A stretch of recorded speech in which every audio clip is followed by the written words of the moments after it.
Não toma esse vinho, vovô. Ele tá batizado. O grito do meu neto, o pequeno Lucas, rasgou o ar da ceia de Natal como um trovão em céu limpo. Eu já tinha levado o copo à boca, já tinha sentido o primeiro gole descer, estranho, um tanto amargo, com um gosto metálico que não era do vinho. Naquele instante, o calor do álcool que deveria aquecer o peito em uma noite fria de dezembro, virou um calafrio que me subia pela espinha. Meus olhos, que viram tantas coisas em quase 80 anos de vida, se esforçaram para focar no rosto apavorado do menino, mas o mundo já começava a girar. Um peso estranho tomou conta das minhas pálpebras. O som das risadas e da música de Natal se distorceu em um zumbido distante, e um sono pesado, forçado, tentou me derrubar ali mesmo, diante de todos. Era como se o chão tivesse sumido sob meus pés, e eu estivesse caindo em um abismo feito de névoa e escuridão, com a voz aguda do Lucas ecoando no fundo da minha mente. Um aviso desesperado que chegou tarde demais para impedir o primeiro gole, mas talvez a tempo de evitar o desastre completo. Eu sou o Antônio, mas para a família, sou o vô Tonho. Nasci em São Miguel do Araguaia, lá em Goiás, numa fazendinha que mal dava para o sustento. Meu pai era um caboclo duro na lida, e minha mãe, uma costureira de mão cheia, que fazia milagre com retalhos. A gente não tinha luxo, mas tinha dignidade, e isso, meu filho, é um tesouro que dinheiro nenhum compra. Foi essa dignidade que me fez sair do interior, ainda guri, e vir para Goiânia buscar a vida. Montei uma pequena oficina mecânica na periferia do zero, com as próprias mãos, e ali passei as décadas, consertando de tudo, desde motor de trator velho até os carros mais modernos que apareciam por lá. Minhas mãos, calejadas de graxa e ferramentas, sempre foram meu orgulho, a prova de uma vida de trabalho honesto, de suor e dedicação. Eu sempre fui um homem de poucas palavras, mas de muita observação. E naquela noite, enquanto o torpor começava a nublar meus sentidos, cada detalhe, cada olhar, cada silêncio ao meu redor se tornava um pedaço de um quebra-cabeça cruel que eu precisava montar. Não era a primeira vez que me sentia um estorvo para alguns ali, especialmente para a minha nora, a Patrícia, mas essa crueldade, essa premeditação, era algo que eu jamais esperaria de alguém da própria família, ainda mais em um dia que deveria ser de união e paz. Antes de continuar essa história, gostaria de agradecer esse canal pela oportunidade de me deixar contar minha história. E peço a você que está assistindo para ajudar se inscrevendo nele e também comentar a cidade que você está nos ouvindo. Todos os dias tem uma história nova. A cabeça girava. As luzes da árvore de Natal se espalhavam em borrões coloridos. Eu sentia meu corpo pesado, como se cada músculo estivesse coberto por chumbo. Mas por mais que o veneno tentasse me apagar, uma parte de mim, aquela que sempre foi forte e desconfiada, permanecia alerta, lutando contra a escuridão que avançava. Eu via o Lucas, meu neto mais novo, com seus 8 anos, sendo repreendido pela mãe, a Patrícia, com um olhar que era uma mistura de fúria e pânico. Ela o puxava para longe da mesa, sussurrando palavras que eu não conseguia distinguir, mas cuja agressividade era palpável mesmo através do véu da sonolência. Meu filho, o Marcelo, estava do outro lado da mesa, rindo de alguma piada que eu não tinha ouvido, alheio, ou talvez fingindo estar alheio, ao drama que se desenrolava a poucos metros dele. Um nó de amargura se formou no meu peito. Eu tinha criado o Marcelo com tanto sacrifício, ensinado-lhe o valor do trabalho, da honestidade, e agora ele parecia cego, ou pior, cúmplice, da humilhação que sua própria esposa me impunha. Era uma dor que ia além do corpo, uma ferida na alma que doía mais do que qualquer tombo que levei na vida, mais do que qualquer pancada de chave de fenda nas mãos. Fechei os olhos, tentando clarear a mente, mas o sono era um monstro faminto, pronto para me engolir. Eu precisava resistir, precisava entender. A Patrícia nunca escondeu que não gostava da minha presença. Desde que a minha esposa, a Maria, se foi há 5 anos, eu me senti cada vez mais um peso na casa do Marcelo. As visitas, que antes eram alegres e frequentes, se tornaram raras, marcadas por olhares de lado, por um silêncio incômodo que pairava no ar sempre que eu chegava. Ela sempre me via como um homem simples demais, um caipira sem sofisticação, que não se encaixava no mundo dela. Mas o que ela não entendia é que a simplicidade da minha vida era a minha maior riqueza. Eu não tinha títulos, nem fortuna, mas tinha uma história, uma vida construída no suor, na honestidade e no amor pela minha família. E agora, essa mesma família, ou pelo menos uma parte dela, tentava me apagar, me silenciar, me fazer desaparecer daquela ceia como se eu fosse um fantasma indesejado. A cada minuto, a batalha para manter a consciência se tornava mais difícil. Eu sentia a saliva pesada na boca, os músculos relaxando sem minha permissão. Mas a imagem do Lucas, com seus olhos cheios de lágrimas e o aviso desesperado, era a âncora que me mantinha preso à realidade. Ele sabia. Ele tinha visto. E ele, uma criança, tinha tido a coragem que muitos adultos ali pareciam não ter. Essa percepção me deu uma pontinha de força. Eu não podia simplesmente desmaiar e deixar que a Patrícia saísse impune.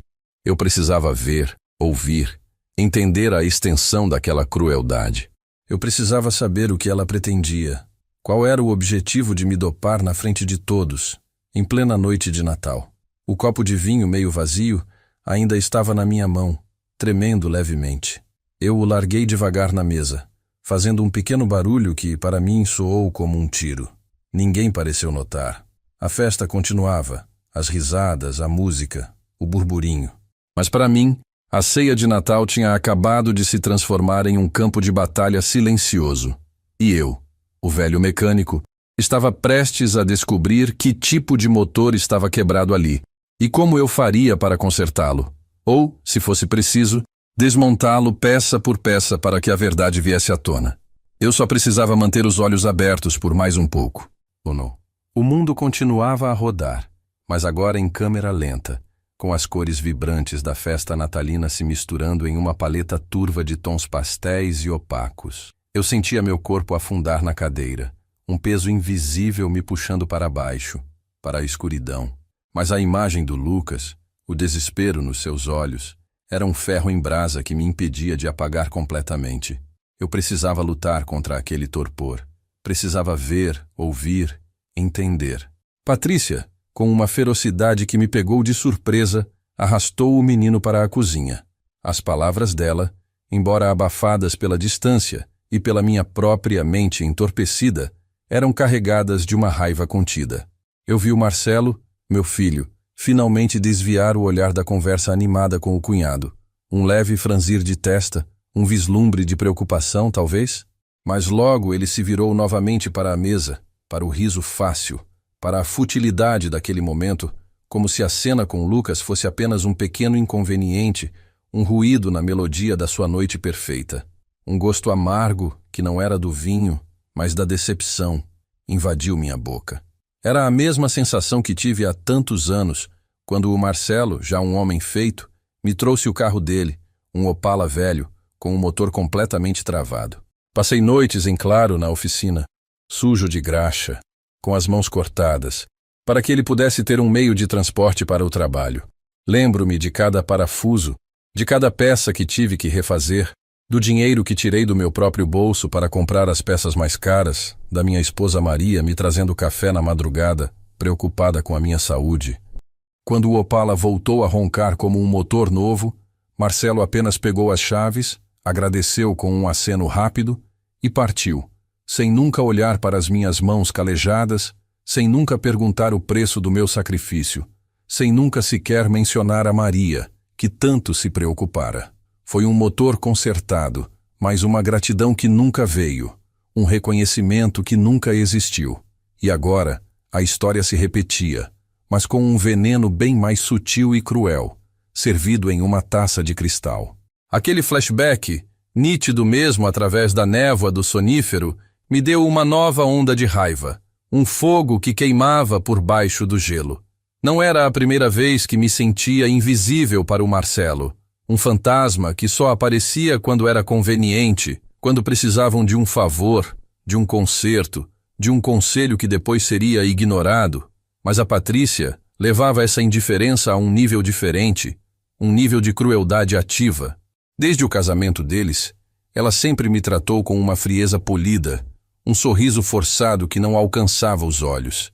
Eu, O velho mecânico de Goiânia, com minhas mãos grossas e meu sotaque do interior de Goiás, era uma mancha no seu tapete persa, um incômodo na sua vida de aparências. Lembro-me de uma vez, num churrasco de família, ela comentando em voz alta para uma amiga sobre como era difícil ter parentes do interior que não entendiam os códigos sociais da cidade grande. Eu estava ali, a poucos metros, cortando a carne para todos, e ela nem sequer se deu ao trabalho de baixar a voz. A humilhação me queimou o rosto, mas eu engoli em seco, como sempre fiz, por causa do Marcelo, por causa dos netos, por causa da paz. Mas a paz, eu estava começando a entender, tinha um preço alto demais. E essa noite, a Patrícia tinha cruzado uma linha que não podia ser perdoada com um simples engolir em seco. Meus olhos pesavam, mas eu os forçava a permanecer abertos, fendas estreitas por onde eu tentava absorver o máximo de informação possível. A Patrícia voltou da cozinha, o rosto ainda tenso, mas com um sorriso forçado colado nos lábios. Ela pegou o meu copo, o mesmo copo de onde eu tinha dado o gole amargo, e o levou para a cozinha. Um movimento rápido, quase imperceptível, mas que não escapou aos meus olhos meio embaçados. Ela não queria que ninguém visse o que restava ali, o que Lucas tinha denunciado. Era a prova silenciosa da sua maldade. Eu senti um arrepio. Não podia deixar que ela apagasse as evidências. Não podia permitir que essa covardia ficasse impune. Por mais que o corpo quisesse ceder, minha mente, turbinada pela raiva e pela injustiça, estava mais lúcida do que nunca. Eu não era bobo. Nunca fui. A vida na oficina, lidando com motores complexos e clientes astutos, me ensinou a ler as entrelinhas, a ver o que não era dito, a desconfiar do óbvio. E o óbvio, agora, era que a Patrícia estava tentando me calar, me tirar de cena, e que o Marcelo, meu próprio filho, estava sendo cúmplice, seja por omissão ou por covardia. A música voltou a tocar mais alto. As conversas se intensificaram, como se a família estivesse tentando abafar o pequeno incidente com o Lucas. Mas o silêncio do meu filho, a sua incapacidade de me olhar nos olhos, de perguntar se eu estava bem, era mais alto do que qualquer canção de Natal. Eu me senti um estranho na minha própria família, um adereço indesejado que eles tentavam esconder. Mas eu não era um adereço. Eu era o vô Tonho, o homem que construiu uma vida do nada, que criou um filho com amor e sacrifício, que consertou 1001 motores e que não ia deixar que uma mulher mesquinha o apagasse assim. Eu precisava de um plano, precisava de uma forma de reagir, de fazer justiça, não por vingança, mas para defender minha dignidade. A dignidade que meus pais me ensinaram lá na fazenda de São Miguel do Araguaia. Enquanto o sono me puxava com mais força, eu comecei a pensar. Minhas mãos, mesmo trêmulas, ainda podiam apertar um punho, e minha mente, mesmo sob o efeito de um sedativo, ainda podia tramar. Eu só precisava de um momento, de uma oportunidade para mostrar a eles que o velho Tonho não era tão fácil de derrubar. E essa oportunidade, eu sabia, viria. Eu só precisava esperar e lutar. A porta da cozinha se abriu novamente, e Patrícia saiu, agora com um sorriso ainda mais forçado, mas com um brilho de triunfo nos olhos. Ela me olhou de relance, um olhar rápido, quase imperceptível, mas cheio de uma satisfação cruel. Era o olhar de quem acreditava ter vencido, ter me neutralizado, ter me transformado em um problema resolvido. Mas ela não sabia que por trás dos meus olhos semicerrados uma tempestade estava se formando, uma decisão sendo tomada. Eu não ia desmaiar ali, não ia me render. Eu ia aguentar o suficiente para entender tudo, para ver cada movimento, para absorver cada detalhe. E quando o momento certo chegasse, o velho Tonho, o mecânico, o avô, que eles tentaram calar, iria mostrar a eles a força de quem nunca se dobrou, a dureza de quem sempre fez a coisa certa, custe o que custar. Eu só precisava de mais um pouco de força, de um último resquício de consciência para segurar as pontas. E eu sabia que encontraria essa força. O sono era uma onda pesada que me arrastava para o fundo, mas eu me agarrava a cada fragmento de som, a cada imagem que meus olhos embaçados conseguiam captar. Minha cabeça pendia para o lado, e eu sabia que, para quem olhasse de fora, eu parecia completamente apagado, Um velho cansado que havia cedido ao cansaço da noite festiva. Mas por dentro, eu era um vulcão em erupção. Um motor que, apesar da falha, ainda tentava girar, ainda buscava a ignição. Eu ouvia as vozes se misturando, os risos, a música, tudo se transformando em um borrão sonoro, mas o som da voz da Patrícia, agora mais relaxada, mais alta, atravessava a barreira do meu torpor. Ela estava na sala de estar, conversando com a irmã dela, a Renata, e eu, mesmo com os olhos fechados, conseguia sentir o desprezo em cada sílaba. Graças a Deus, o velho finalmente apagou. Não aguentava mais ele resmungando sobre a pobreza da roça e o cheiro de graxa. Pelo menos agora podemos ter uma ceia de verdade, sem ele estragando o clima com as histórias dele de caminhoneiro e mecânico sujo. A frase me atingiu como um soco no estômago, mais forte do que qualquer golpe físico. Caminhoneiro, sim. Eu fui por um tempo, antes de montar a oficina. Um período de luta, de estradas empoeiradas, de saudade da Maria e do pequeno Marcelo. E mecânico sujo? Sim, minhas mãos eram sujas de graxa, mas era uma sujeira honesta, uma sujeira que construiu o teto sobre a cabeça do meu filho, que pagou a escola dele, que garantiu o pão na mesa. A humilhação era tão profunda, tão pública, que por um instante desejei realmente ter apagado, ter sumido daquele lugar, daquela família que me rejeitava tão abertamente. Mas o desejo de sumir durou pouco. A raiva, que antes era uma brasa, agora se transformava em uma chama furiosa. Eu não era um fantasma, não era um incômodo, eu era o Votonho. E ninguém, muito menos a Patrícia, tinha o direito de me tratar daquele jeito, de apagar a minha história, a minha dignidade. A ideia de fazer justiça, de não deixar aquilo passar em branco, começou a se solidificar na minha mente. Eu não seria um velho bobo e passivo. Eu seria um avô que lutaria por si, por sua honra e pela verdade. Eu forcei meus olhos a se abrirem novamente, apenas uma fresta, o suficiente para ver o ambiente. Meu copo havia sumido, levado pela Patrícia para a cozinha, como eu tinha previsto, mas o Lucas, meu pequeno anjo da guarda, estava sentado no chão, perto da árvore, brincando com um carrinho, mas com os olhos fixos em mim, uma preocupação genuína no seu rostinho. Ele sabia. Ele tinha presenciado a maldade da mãe, e a sua coragem, o seu aviso, era o que me dava força para resistir ao efeito da droga. Eu não podia decepcionar o Lucas. Eu precisava mostrar a ele que a verdade, por mais dura que fosse, sempre encontra um caminho. O Marcelo, meu filho, estava agora ao lado da Patrícia, rindo de alguma piada que ela contava, sem sequer me olhar. Aquela imagem me cortou mais fundo do que as palavras dela. Era a prova da sua indiferença, da sua cegueira voluntária. Eu havia dedicado minha vida a ele. Lembro-me de quando a Maria adoeceu, uma doença longa e dolorosa. Eu trabalhava o dia inteiro na oficina, e à noite cuidava dela, dava os remédios, trocava os curativos. Marcelo já era um adulto, mas estava sempre ocupado com os estudos, com os amigos, com a namorada. Eu nunca reclamei, nunca pedi ajuda. Fiz tudo sozinho, por amor à minha esposa e por meu filho. E quando ela se foi, me senti sozinho, um barco à deriva. O Marcelo me ofereceu para morar com ele por um tempo, mas eu sabia que seria um fardo para a Patrícia. Preferi ficar na minha pequena casa, na minha velha oficina, rodeado pelas memórias da Maria. Mas eu nunca imaginei que seria tratado como um estorvo, como um objeto descartável, especialmente depois de tudo o que fiz por eles.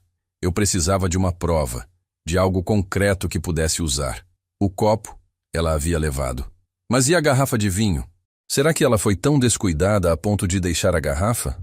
Com uma lentidão dolorosa que parecia durar uma eternidade, eu comecei a mover minha mão, apenas alguns milímetros, em direção à mesa. Eu precisava ser discreto. Precisava que ninguém notasse meus movimentos, que acreditassem que eu estava completamente fora de combate. Meus dedos, ainda pesados, tatearam a superfície fria da mesa, procurando por algo, qualquer coisa. Eu sentia o suor escorrer pela testa, um esforço hercúleo para algo tão simples. Eu precisava de um sinal, de uma evidência que pudesse desmascarar a Patrícia, não apenas para mim, mas para todos. Não por vingança cega, mas por justiça, por dignidade. E eu sabia que a justiça, às vezes, precisava ser construída com paciência, com observação e com uma dose de astúcia que a vida me ensinou. A festa continuava, alheia ao meu drama silencioso. Eu conseguia ouvir a Patrícia contando uma história engraçada, as risadas ecoando pela sala.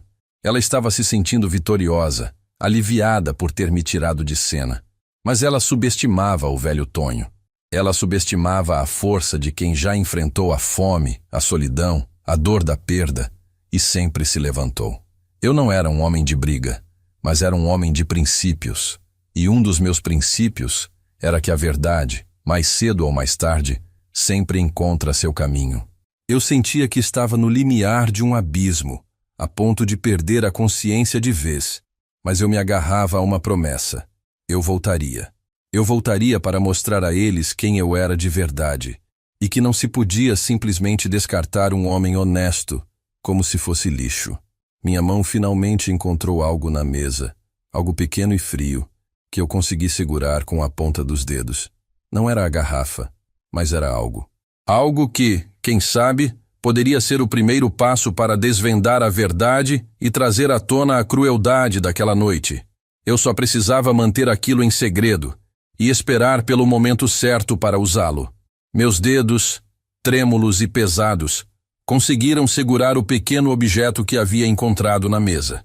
Era um fragmento minúsculo, metálico e prateado, com uma das bordas rasgada de forma irregular, como se tivesse sido arrancado de algo maior. Ao toque era frio, quase gélido, e minha mente, mesmo sob o efeito do sonífero, imediatamente fez a conexão. Era o tipo de lacre que envolve comprimidos em cartelas, uma parte de uma embalagem de remédio. Um arrepio percorreu meu corpo, não pelo frio do metal, mas pela confirmação gélida do que Lucas havia gritado.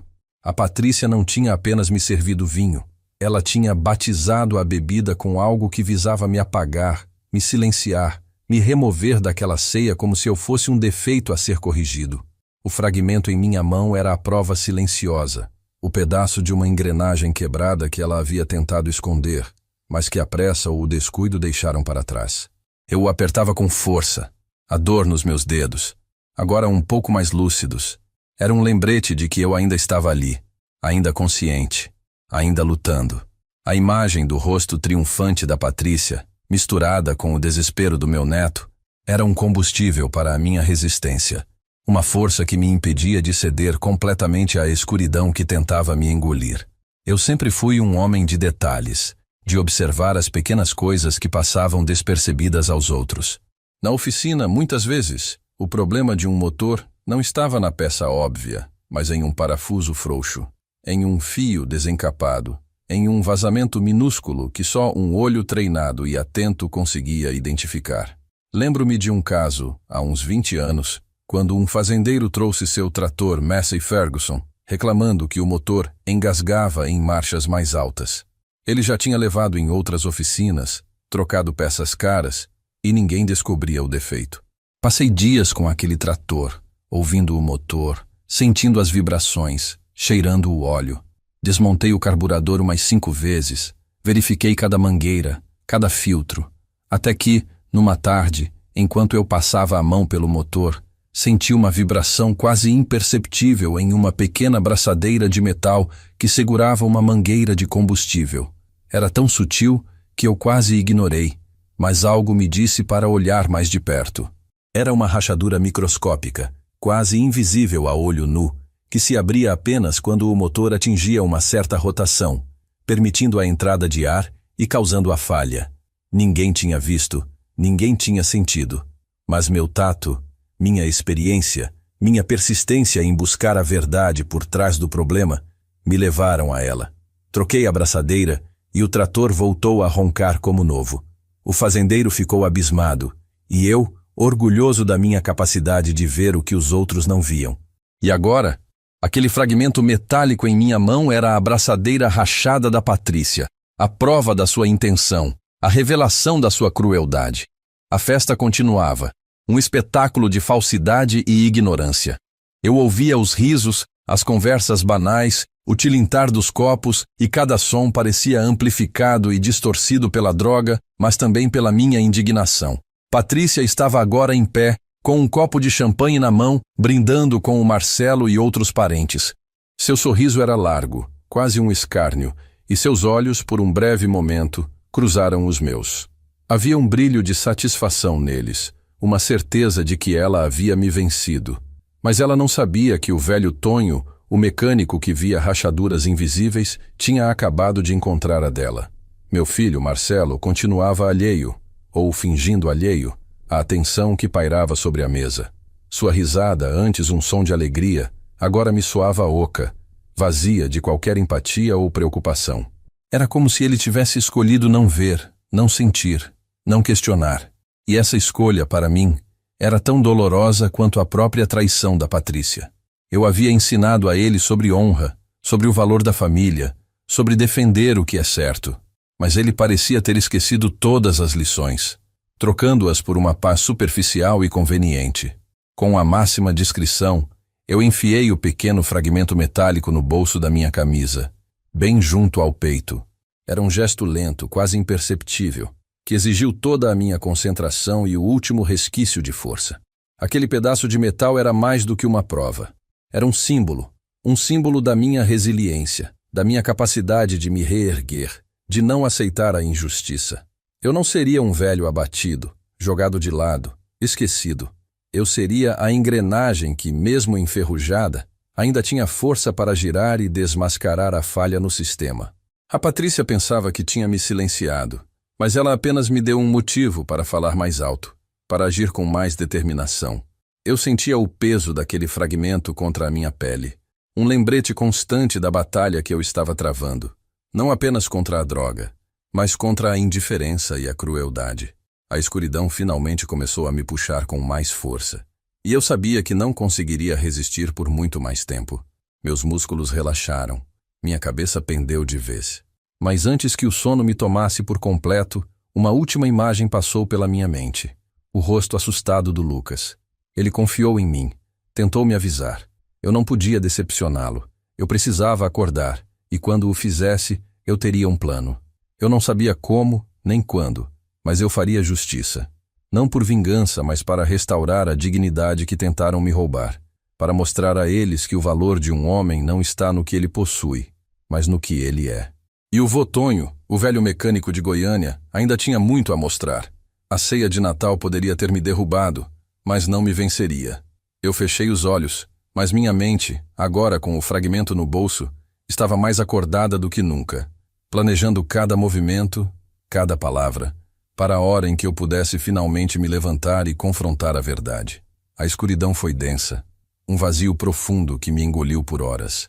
Não sonhei, não senti nada, apenas a ausência completa de consciência.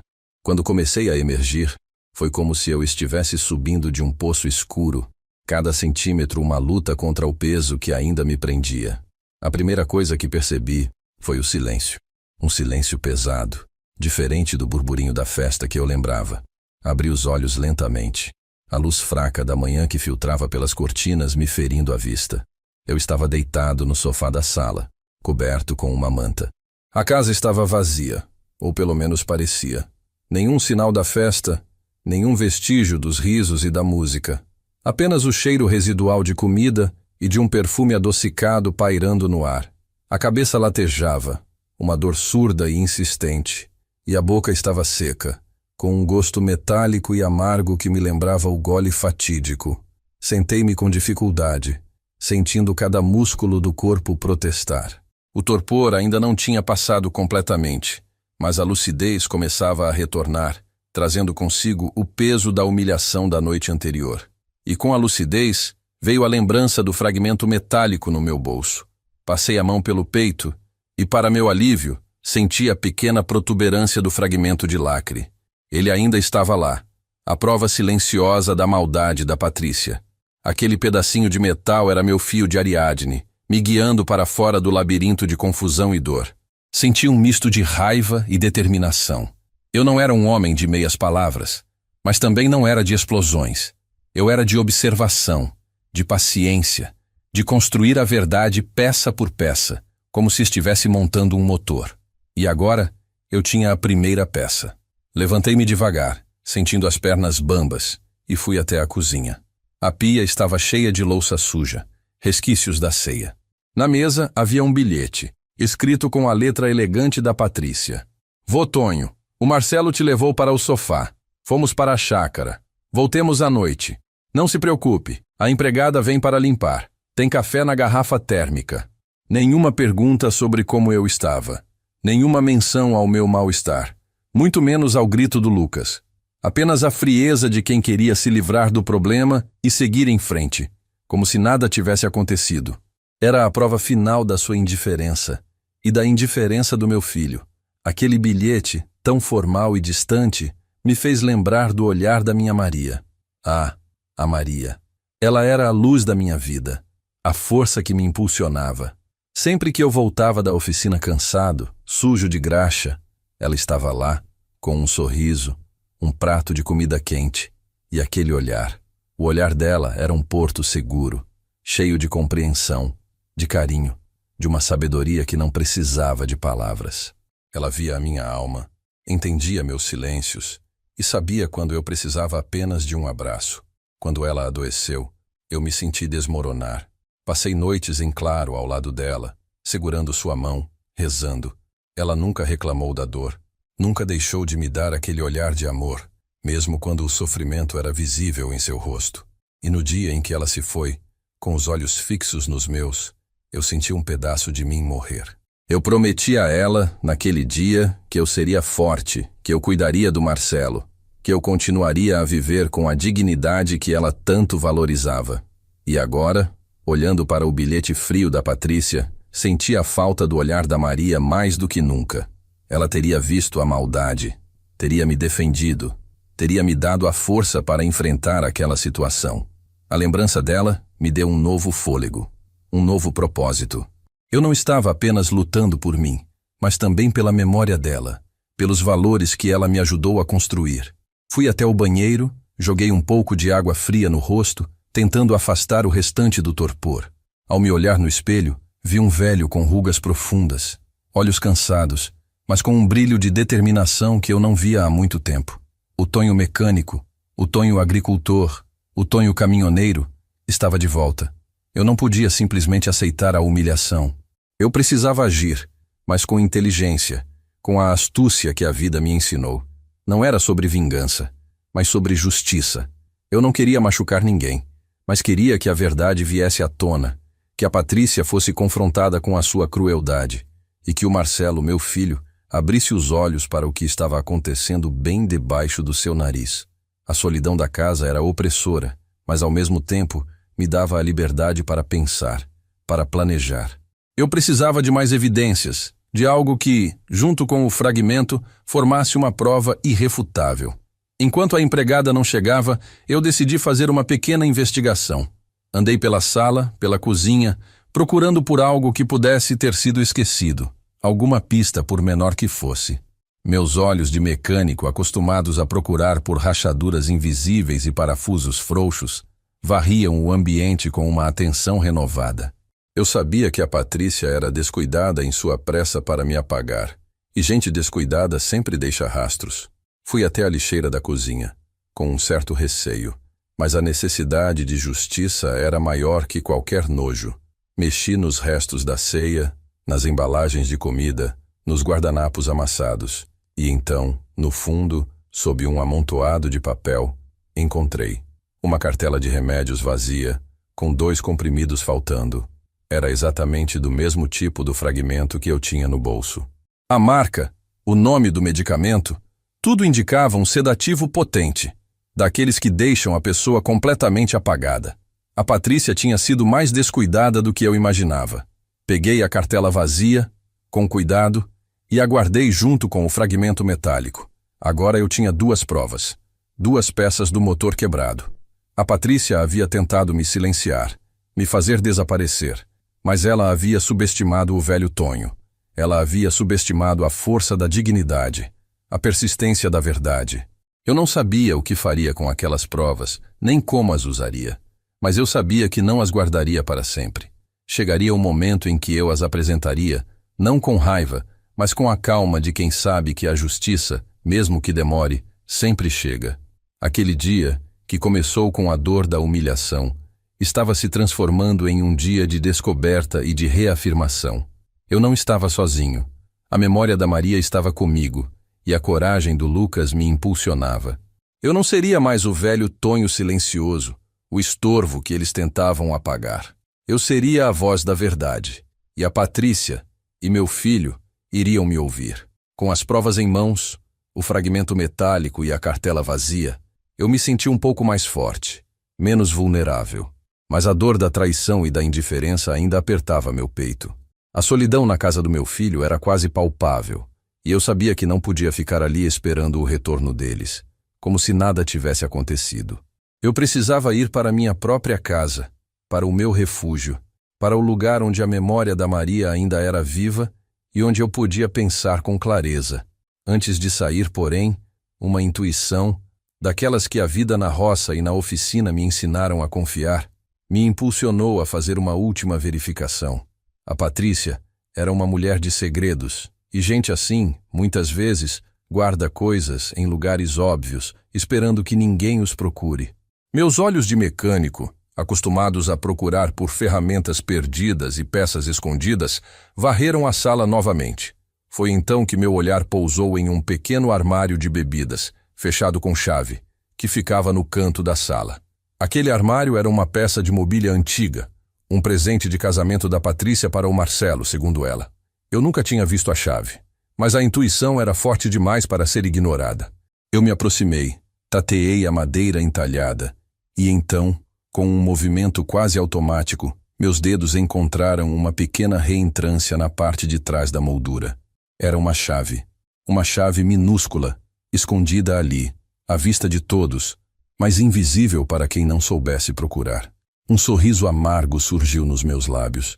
A Patrícia era realmente descuidada, ou talvez excessivamente confiante na sua capacidade de esconder as coisas. Abri o armário com um clique suave, revelando uma coleção de garrafas de bebidas finas, taças de cristal e, para minha surpresa, uma pequena caixa de madeira escura no fundo. Dentro dela, havia mais do que eu esperava. A caixa continha alguns documentos, fotos antigas, e o que mais me chamou a atenção, uma caderneta de capa de couro. Ao abri-la, meu coração deu um salto. Eram anotações, datas, valores. Eram os registros de pagamentos. Pagamentos que o Marcelo, meu filho, estava fazendo para a Patrícia.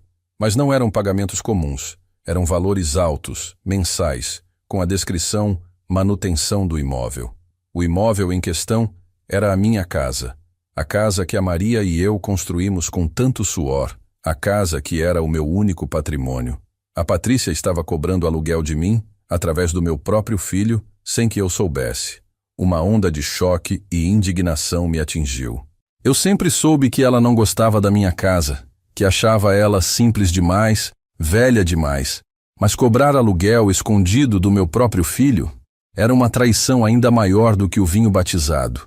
E o Marcelo, meu filho, estava ciente de tudo. Era cúmplice dessa crueldade silenciosa. Aquele momento me fez lembrar de uma época em que a confiança era a base de tudo. Eu era um mecânico conhecido em Goiânia por minha honestidade. Nunca cobrei um centavo a mais. Nunca troquei uma peça que não precisasse ser trocada. Lembro-me de um vizinho, o seu José, que veio à minha oficina com o carro dele, um Fusca, que estava engasgando muito. Ele tinha levado em outra oficina e o mecânico disse que era o motor, que precisava de uma retífica completa, um serviço caríssimo. Seu José, um homem simples, estava desesperado. Eu peguei o Fusca, passei horas analisando, e descobri que o problema era apenas uma vela de ignição suja e um cabo de vela rompido.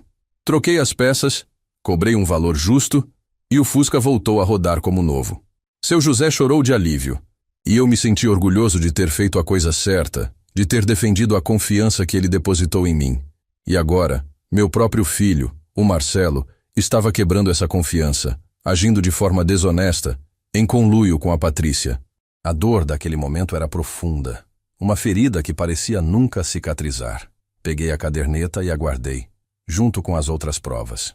Agora eu tinha não apenas a evidência da tentativa de me dopar, mas também a prova da traição financeira, da exploração silenciosa. A Patrícia não me via apenas como um estorvo, mas como uma fonte de renda, um objeto a ser manipulado. E o Marcelo, o meu filho, o filho que eu criei, estava permitindo que isso acontecesse. Era como se as peças do motor da nossa família estivessem se desencaixando, revelando uma falha muito mais profunda do que eu imaginava. Aquele armário de bebidas, antes um mero móvel na sala, agora se tornava um baú de segredos, de traições, de verdades ocultas que a Patrícia e o Marcelo tentavam manter enterradas. Saí da casa deles com a cabeça latejando, mas com a mente mais clara do que nunca. O sol já estava alto, e o mundo lá fora parecia seguir seu ritmo normal, alheio à tempestade que se formava dentro de mim. O caminho até minha casa, que antes era apenas uma rotina, agora parecia uma jornada, uma travessia entre a ignorância e a dura realidade. Eu não podia mais adiar a verdade, não podia mais fingir que tudo estava bem. Eu precisava confrontar o Marcelo, precisava fazer a Patrícia pagar por sua crueldade. Não por vingança, mas por justiça, por dignidade, por tudo o que a minha Maria me ensinou. Eu não era um homem de briga, mas era um homem de atitude. E a atitude que eu tomaria seria a de um pai que não aceita ser humilhado, a de um avô que defende a sua honra, a de um homem que, mesmo velho e cansado, ainda tem a força para lutar pelo que é certo. E essa luta, eu sabia, começaria muito em breve. Cheguei em minha pequena casa. O silêncio ali era diferente do silêncio na casa do Marcelo. Aqui era um silêncio acolhedor, preenchido pelas memórias da Maria, pelo cheiro de café que ela sempre fazia, pelo rangido da madeira do assoalho que eu mesmo havia pregado.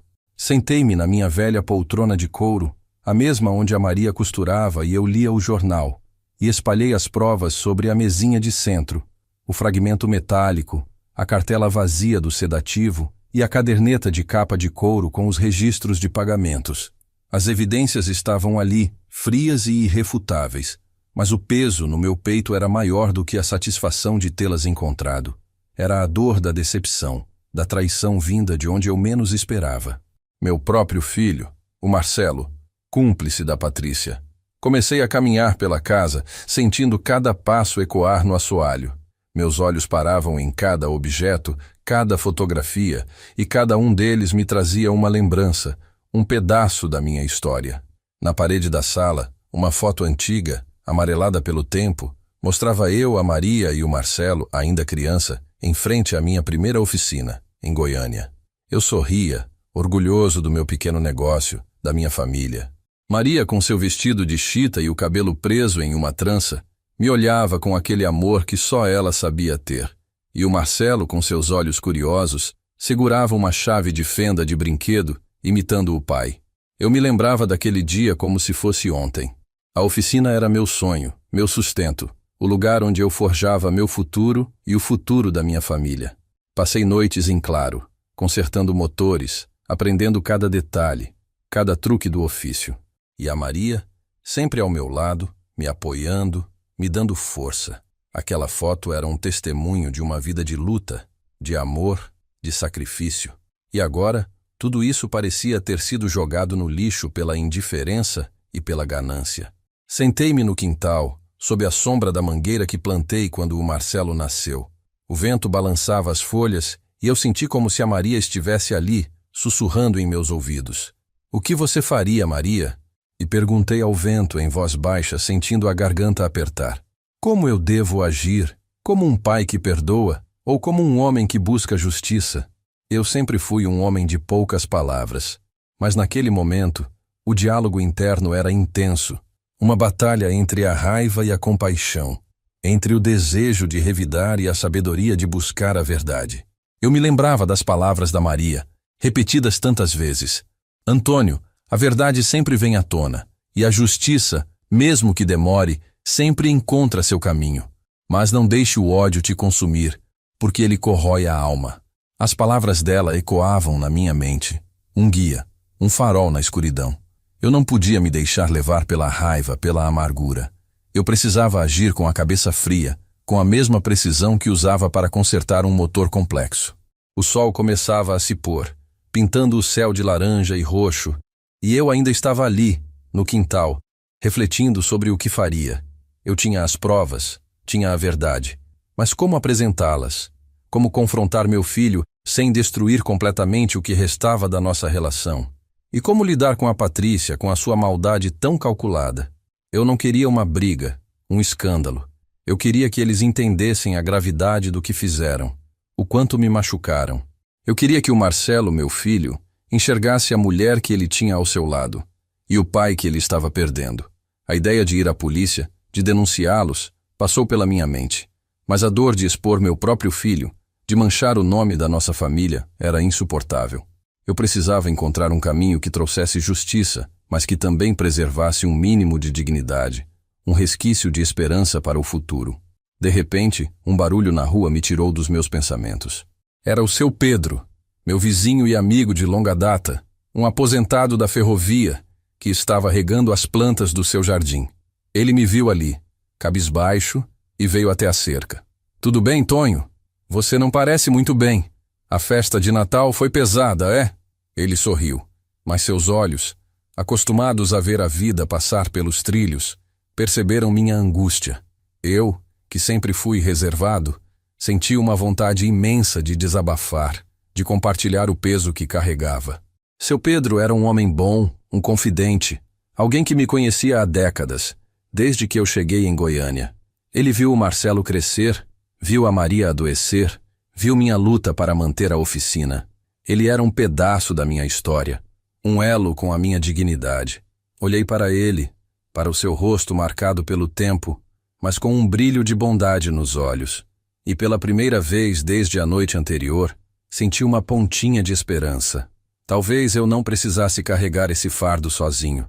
Talvez um amigo, um confidente, pudesse me ajudar a encontrar o caminho, a traçar um plano. Eu não queria que ele se envolvesse em uma briga familiar, mas talvez ele pudesse me dar um conselho, uma perspectiva diferente. Eu precisava de alguém para me ouvir, para me ajudar a organizar meus pensamentos, a transformar a dor em ação, a raiva em justiça. E o seu Pedro, com sua calma e sua sabedoria, parecia ser a pessoa certa para isso. A decisão estava tomada. Eu não me calaria, não me esconderia. Eu falaria, mas com a voz da razão, com a força da verdade e com a dignidade que a Maria me ensinou. E essa conversa, eu sabia, seria o primeiro passo para a minha redenção, e talvez para a redenção da minha família. Seu Pedro se aproximou da cerca, o olhar preocupado. "Não, seu Pedro", eu respondi, a voz rouca. "A festa de Natal não foi pesada, foi amarga, foi cruel." Senti um nó na garganta, mas a necessidade de desabafar era mais forte do que a minha habitual reserva. Contei a ele tudo, desde o grito do Lucas, o gole amargo, o torpor que tentou me apagar, até a descoberta do fragmento metálico, da cartela de sedativos e, finalmente, da caderneta com os registros de pagamentos.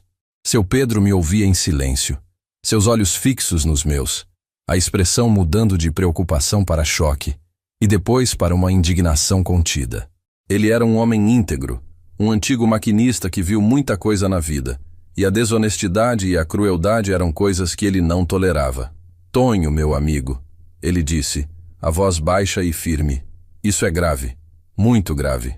Sua nora tentou te dopar, e seu filho, Marcelo, está envolvido nessa história de te cobrar aluguel da sua própria casa? Isso não pode ficar assim." As palavras dele, cheias de apoio e revolta, me deram um novo fôlego. Não era apenas eu que via a gravidade da situação. Alguém de fora, alguém que me conhecia e respeitava, também estava vendo a injustiça. E isso me deu coragem. Senti que não estava sozinho nessa batalha. Seu Pedro me chamou para dentro da casa dele, onde nos sentamos na varanda sob o som suave do rádio que tocava uma moda de viola antiga. Ele me ofereceu um café forte, e enquanto eu bebia, senti a mente clarear ainda mais. "O que eu faço, seu Pedro?" E perguntei, sentindo a voz tremer um pouco. "Eu não quero briga, não quero escândalo, mas também não posso deixar isso passar. A Maria não me perdoaria se eu deixasse minha dignidade ser pisoteada assim." Seu Pedro pensou por um momento, seus olhos fixos no horizonte, como se estivesse vendo os trilhos da vida se estendendo à frente. "Tonho, você é um homem justo. Sempre foi. E a justiça, meu amigo, nem sempre precisa de gritos e discussões. Às vezes ela precisa de silêncio, de estratégia. Você tem as provas. Isso é fundamental. Agora, precisamos pensar em como usá-las. Ele fez uma pausa, e então olhou para mim, com um brilho de astúcia nos olhos. Você sempre foi bom em consertar motores, não é? Em encontrar a peça defeituosa e substituí-la sem fazer muito barulho. Pense nisso como um motor quebrado. Você tem as ferramentas, as provas. Agora, precisamos desmontar essa história com calma, peça por peça, para que a verdade apareça para todos. A analogia com o motor me atingiu em cheio. Era exatamente o que eu precisava ouvir. A vida na oficina me ensinou que a força bruta nem sempre resolve os problemas. Muitas vezes, a delicadeza, a precisão e a inteligência são mais eficazes. Eu me lembrei de uma vez que um carro de luxo, um Opala diplomata, chegou na oficina com um problema elétrico que ninguém conseguia resolver. O dono já tinha gastado uma fortuna em outras oficinas. E o carro continuava com falhas intermitentes. Passei dias estudando o esquema elétrico, cada fio, cada conexão. Não forcei nada, não troquei peças desnecessariamente. Apenas observei, testei, e finalmente encontrei um pequeno fio, quase invisível, que estava com a isolação gasta, e em certas vibrações fazia um contato falso. Foi um trabalho de paciência, de detalhe, de inteligência. E foi isso que salvou o carro e o dinheiro do cliente. E agora eu precisava aplicar a mesma inteligência, a mesma paciência para consertar o motor da minha própria família. Não vamos explodir a bomba de uma vez, Tonho. Seu Pedro continuou, sua voz calma e ponderada. Vamos criar a situação. Você tem que falar com o Marcelo, mas não como um pai zangado, e sim como um homem que está desapontado, que tem a verdade nas mãos, mas que ainda busca uma explicação, uma redenção. Deixe que ele se enrole nas próprias mentiras, nas próprias desculpas. E então, no momento certo, você mostra as provas. Não com raiva, mas com a tristeza de quem foi traído. Isso vai atingir o Marcelo mais do que qualquer grito. A ideia me pareceu boa, talvez a única que pudesse salvar alguma coisa da minha relação com meu filho. Eu não queria perdê-lo completamente, apesar de tudo. Ele era meu sangue, o filho que eu criei. Decidi que agiria no dia seguinte quando eles voltassem da chácara. Eu precisava de um momento a sós com o Marcelo, longe da influência da Patrícia. A conversa seria difícil, dolorosa, mas necessária. Eu precisava que ele me olhasse nos olhos e me dissesse a verdade, ou pelo menos que ele tentasse. Eu queria ver se ainda havia um resquício de decência, de amor filial dentro dele. E se não houvesse, se ele continuasse a defender a Patrícia e a negar a verdade, então eu saberia que a minha luta teria que ser mais dura, mais incisiva, mas eu daria a ele a chance de se redimir, de se explicar. Eu daria a ele a oportunidade de ser o filho que eu sempre acreditei que ele fosse. A noite caiu, e eu me despedi do seu Pedro, sentindo um peso a menos nos ombros. Ter compartilhado o meu fardo com um amigo leal me deu uma nova perspectiva, uma nova força. Eu não estava mais sozinho, e isso fazia toda a diferença. Voltei para minha casa, as provas guardadas cuidadosamente, e me preparei para o dia seguinte. Eu sabia que seria um dia decisivo, um dia que mudaria para sempre a minha vida e a vida da minha família. Mas eu estava pronto. O velho Tonho, o mecânico que nunca desistiu de um motor quebrado, estava pronto para enfrentar o desafio mais difícil de sua vida. E desta vez, eu não seria silenciado. Eu seria a voz da verdade, a força da justiça, e a memória da Maria estaria comigo a cada passo. O dia seguinte amanheceu com um sol forte, mas o clima dentro de mim era de uma tempestade iminente. Eu estava em minha casa, esperando. O plano, elaborado com a ajuda do seu Pedro, era simples: esperar o Marcelo sozinho, sem a Patrícia por perto, para ter uma conversa franca. Eu não queria um embate público, nem um espetáculo. Queria a verdade e queria que ele a confrontasse. O telefone tocou no meio da tarde. Era o Marcelo. Pai, estamos de volta da chácara. Você está bem? A Patrícia disse que você não estava se sentindo muito bem ontem à noite. A voz dele era um misto de preocupação forçada e alívio por ter se livrado do problema. Senti um nó na garganta. Ele ainda estava tentando esconder a verdade, protegendo a esposa. Estou melhor, Marcelo, respondi, mantendo a voz calma. Mas precisamos conversar. É importante. Você pode vir aqui em casa sozinho? Houve um momento de silêncio do outro lado da linha. Ele sabia que algo estava errado. Ele conhecia o meu tom de voz, a minha seriedade. Claro, pai. Chego aí em uns 20 minutos. Desliguei o telefone e me preparei. As provas estavam sobre a mesa, cobertas por um pano, esperando o momento certo para serem reveladas. Sentei-me na poltrona, o coração batendo forte, mas a mente focada. Eu não era um homem de meias palavras, mas também não queria explodir. Eu queria a justiça, e a justiça, às vezes, precisa de calma para ser entregue. 20 minutos depois, o carro do Marcelo parou na frente da minha casa. Ele entrou com aquele jeito apressado de quem sempre tem algo mais importante para fazer. Pai, o que aconteceu?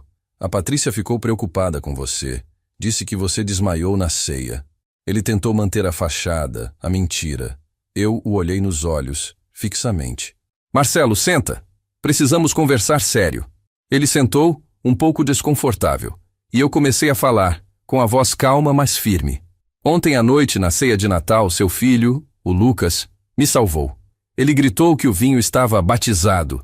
Eu já tinha dado um gole, e comecei a sentir o efeito de algo que me apagava, que me tirava a consciência. O rosto do Marcelo empalideceu. Ele tentou me interromper, mas eu levantei a mão. Deixa eu terminar, filho. Continuei contando cada detalhe, cada percepção, cada humilhação que eu senti. Falei sobre o olhar da Patrícia, sobre o sumiço do meu copo, sobre as palavras dela para a irmã, me chamando de mecânico sujo e caipira. O Marcelo tentava desviar o olhar, mas eu não deixei. Eu queria que ele me olhasse nos olhos, que ele visse a dor que suas escolhas e sua omissão haviam me causado. E então, eu revelei a primeira prova. Marcelo, depois que a Patrícia levou meu copo, eu encontrei isso na mesa. Tirei o pano e mostrei o fragmento metálico. É um pedaço de lacre de remédio, de um sedativo potente. E depois, eu encontrei a cartela vazia na lixeira da sua cozinha. Coloquei a cartela ao lado do fragmento. O rosto do Marcelo estava pálido, a boca entreaberta, mas ele ainda não dizia nada. O silêncio era ensurdecedor. E não é só isso, Marcelo, continuei, a voz agora um pouco mais embargada pela tristeza. Eu também encontrei isso. Peguei a caderneta de capa de couro e a abri nos registros de pagamentos. Aqui, Marcelo, registros de pagamentos mensais que você tem feito para a Patrícia. Manutenção do imóvel. O imóvel, Marcelo, é a minha casa. A casa que eu construí com a Maria, com o meu suor. A casa que é o meu único patrimônio. A Patrícia está cobrando aluguel de mim através de você, sem que eu soubesse. E você, meu filho, você é cúmplice disso. As palavras saíram pesadas, carregadas de uma dor que eu guardava há muito tempo. O Marcelo se encolheu na poltrona, os olhos marejados, mas ainda em silêncio. Ele não tinha desculpas, não tinha justificativas. A verdade estava ali, nua e crua, diante dele. O silêncio na sala era pesado, interrompido apenas pelo som da minha respiração e do choro contido do Marcelo. Ele não conseguia me encarar. Pai, eu não sei o que dizer. Eu sinto muito. A voz dele era um sussurro, cheio de vergonha e arrependimento. Não sabe o que dizer, Marcelo? Eu retruquei sem levantar a voz, mas com uma intensidade que o fez encolher ainda mais. Você sabia de tudo, não sabia? Você permitiu que sua esposa me humilhasse, me dopasse, me explorasse. Você me viu como um estorvo, como um velho sem valor, que podia ser descartado. Onde está o filho que eu criei? O filho que eu ensinei sobre honestidade, sobre dignidade, sobre o valor da família? As lágrimas escorriam pelo rosto do Marcelo, mas eu não sentia pena. Eu sentia a dor de um pai que via seu filho perdido, desviado do caminho. Pai, a Patrícia, ela me convenceu. Ela disse que você era um peso, que a casa precisava de reformas caras, que o dinheiro era para o seu próprio bem. Ele tentou se justificar, mas as palavras soavam vazias, ocas. Meu bem, Marcelo? Eu perguntei, a voz embargada. Meu bem? Dopar o próprio pai, cobrar aluguel da minha própria casa. Isso é o que você chama de meu bem? O Marcelo balançou a cabeça derrotado. Não, pai. Eu sei que errei. Eu fui fraco. Eu deixei que ela me manipulasse. Eu sinto muito. Muito mesmo. Ele levantou os olhos para mim, cheios de dor e arrependimento. Naquele momento, vi um vislumbre do meu filho, do menino que um dia quis ser como o pai. Mas a ferida era profunda, e o caminho para a reconciliação, se é que existiria um, seria longo e doloroso. Eu não sabia o que fazer com aquele arrependimento. A dor da traição ainda era muito forte. Marcelo, eu disse, a voz mais suave, mas ainda firme, você tem uma escolha a fazer. Você vai continuar a ser cúmplice da Patrícia? Ou vai finalmente abrir os olhos para o que ela é e para o que você se tornou? O silêncio voltou a preencher a sala. Um silêncio carregado de expectativa, de incerteza. A bola estava com ele. Eu tinha revelado a verdade, apresentado as provas. Agora cabia a ele decidir o seu caminho. E eu, o velho Tonho, o mecânico que nunca desistiu de um motor, esperaria para ver se o motor do meu filho ainda tinha chance de ser consertado ou se estava irremediavelmente quebrado. O silêncio na sala era a resposta mais eloquente. Marcelo estava ali, encolhido, as lágrimas escorrendo pelo rosto, e eu o observei, sem raiva, mas com uma tristeza profunda. A escolha estava em suas mãos, e eu não podia mais forçá-lo. Pai, eu não posso continuar assim. Ele finalmente conseguiu dizer, a voz embargada. Eu não posso mais. Eu vou falar com a Patrícia. Eu vou resolver isso. Eu juro. Naquele momento, vi um lampejo do meu filho, do Marcelo que eu conhecia antes da Patrícia, antes da ganância e da indiferença o cegarem. Era um vislumbre de esperança, um fio tênue de luz em meio à escuridão da traição. Eu não sabia se ele seria capaz de cumprir a promessa, mas a chance eu daria. E ele cumpriu. Naquela mesma noite, Marcelo voltou à minha casa sozinho. Seu rosto estava marcado pelo cansaço e pela angústia, mas havia uma firmeza nova em seus olhos. Pai, eu falei com a Patrícia. Mostrei a ela as provas. Ela negou tudo no começo, tentou me manipular, mas eu não cedi. Eu disse a ela que não toleraria mais mentiras, nem a forma como ela te tratou. Eu disse que, se ela não mudasse de atitude e não se desculpasse com você, eu não poderia continuar com ela. Ele fez uma pausa, respirando fundo. Ela ficou furiosa, pai. Gritou, me acusou de estar do seu lado, mas eu me mantive firme. Eu disse que não era sobre estar do seu lado, era sobre fazer a coisa certa. E então ela foi embora. Disse que não aguentava mais minhas chantagens e que não ia pedir desculpas para um velho caipira. A notícia me atingiu como um alívio e uma dor ao mesmo tempo. A Patrícia havia escolhido a arrogância e a mentira, e Marcelo finalmente havia escolhido a verdade. Não foi um final feliz de conto de fadas, longe disso. A família estava rachada, e a dor de ver meu filho passar por um divórcio, mesmo que necessário, era imensa. Mas a Patrícia se foi, e com ela, a toxicidade que envenenava a nossa casa. Marcelo, nos dias que se seguiram, veio até minha casa, ajoelhou-se e me pediu perdão. Um perdão verdadeiro, vindo do fundo da alma, com lágrimas e um arrependimento que eu nunca tinha visto nele. Pai, eu falhei com você. Falhei com a memória da mãe. Eu me deixei levar. Me ceguei. Me perdoa. Eu o abracei. Um abraço apertado, que há muito tempo não dávamos. Não era um perdão fácil, nem instantâneo. A ferida ainda estava ali, mas o abraço era o primeiro passo para a cicatrização. A partir daquele dia, Marcelo começou a reconstruir a ponte que havia sido destruída. Ele me ajudou a organizar as finanças, a verificar os documentos da minha casa, garantindo que nunca mais ninguém tentaria se aproveitar de mim. O pequeno Lucas, meu neto, foi o mais feliz com a mudança. Ele vinha me visitar todos os dias, com seus carrinhos, e seus olhos brilhavam de alegria. Vovô, a mamãe não mora mais com a gente. Agora o papai não briga mais.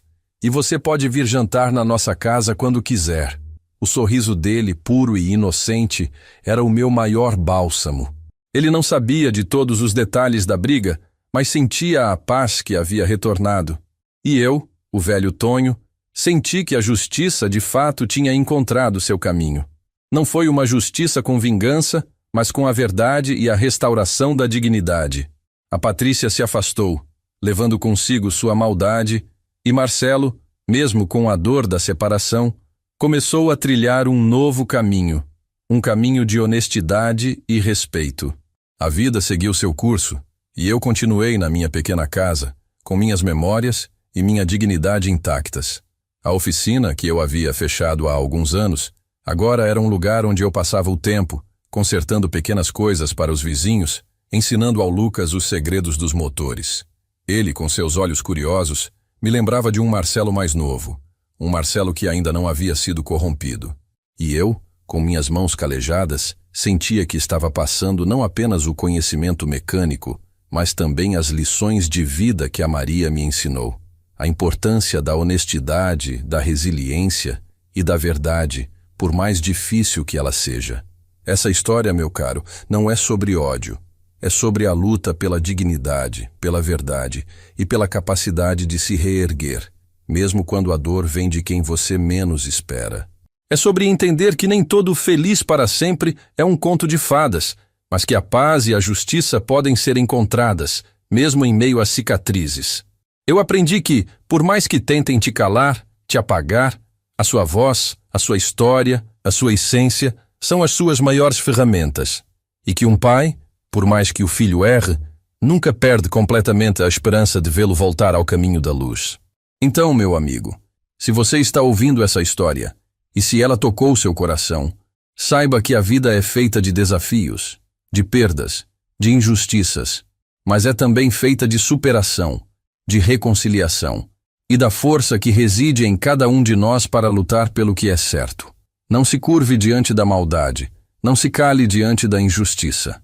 Encontre sua voz, encontre sua verdade e lute por ela, com a cabeça erguida e o coração aberto.